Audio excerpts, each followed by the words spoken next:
Hello, everybody. At this time, we are talking about a business cycles. Business cycles are a type of fluctuation found in the aggregate economic activity of a nation.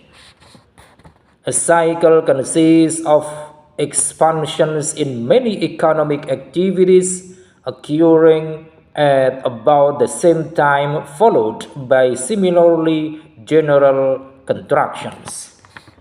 This sequence of changes is recurrent but not periodic.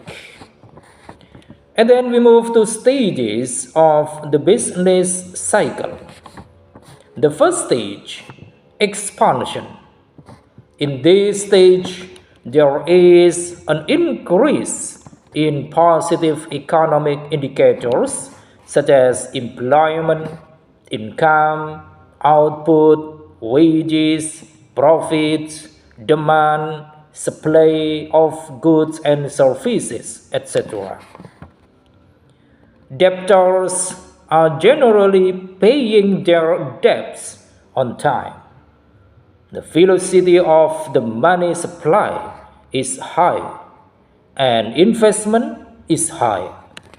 This process continues as long as economic conditions are favorable for expansion. Second, peak stages. The economy then reaches a saturation point or peak, which is the second stage of the business cycle. The maximum limit of growth is attained, and the economic indicators do not grow further and are at their highest. Prices are at their peak. This stage marks the reversal point in the trend of economic growth. Consumers tend to restructure their budgets at this point. Third, recession. The recession is the stage that follows the peak stage. The demand for goods and services starts declining rapidly and steadily in this stage.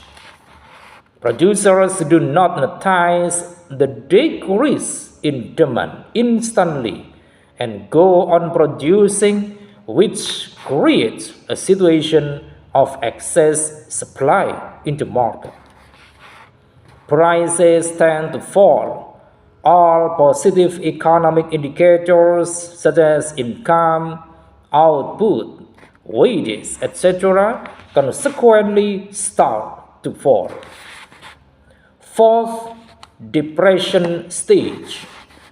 There is a commensurate rise in unemployment, and the growth in the economy continues to decline. And as this falls below the steady growth line, the stage is called a depression. And then, fifth, true. In the depression stage, the economy's growth rate becomes negative. There is further decline until the prices of factors as well as the demand and supply of goods and services contract to reach their lowest point. And then sixth stage, recovery. After the true, the economy moves to the stage of recovery. In this stage, there is a turnaround in the economy, and it begins to recover from the negative growth rate. Demand starts to pick up due to low prices, and consequently, supply begins to increase. The population develops a positive attitude towards investment, and employment and production starts increasing. And then how does the business cycle work?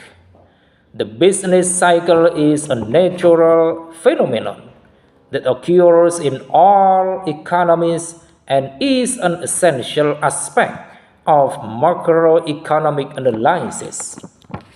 The business cycle is affected by multiple factors, including changes in consumers' demand, technological innovation, fiscal and monetary policies, geopolitics, and natural disasters. Entrepreneurship drives innovation and adaptation during different phases of the business cycle. During the expansion phase, consumer and business confidence is high. Credit is cheap, and output, employment, and income are increasing. These factors stimulate demand, leading to an increase in production and GDP. However, this phase cannot continue indefinitely and eventually leads to a decline in growth, resulting in a contraction phase. And then we move to impact of the business cycle on trading. The business cycle can have a significant impact on trading.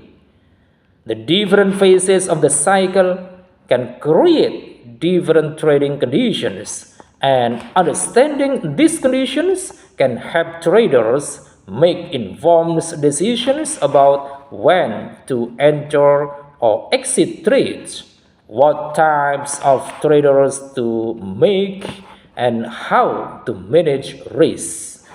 For example, during the expansion phase, traders may want to focus on buying stocks as companies are likely to be performing well and stock prices are likely to rise.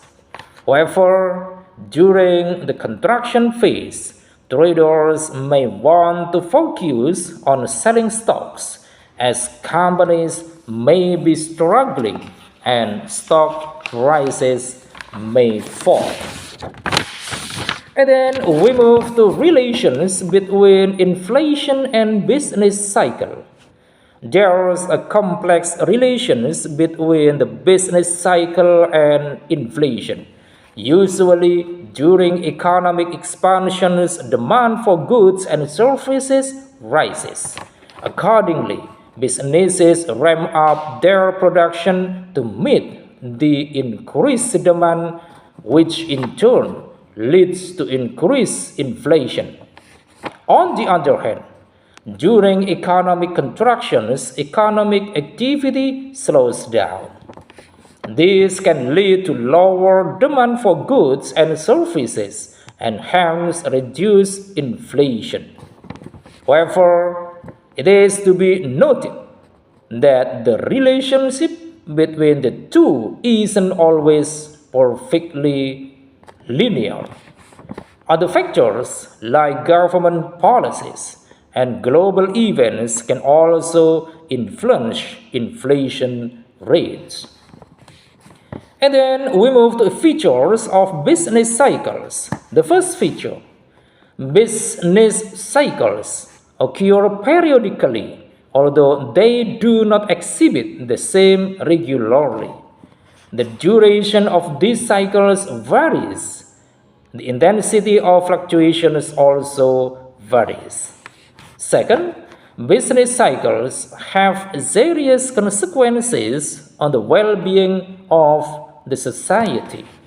Third, business cycles have distinct phases of expansion, peak, contraction, and trough.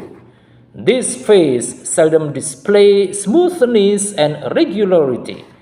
The length of each phase is also not divided. And then fourth, business cycles are contagious and are international in character. They begin in one country and mostly spread to other countries through trade relations. For example, the Great Depression of 1930s in the USA and Great Britain affected almost all the countries, especially the capitalist countries of the world. And fifth, business cycles generally originate in free market economies. They are pervasive as well. Disturbances in one or more sectors get easily transmitted to all other sectors. I think it is enough. Thanks for watching.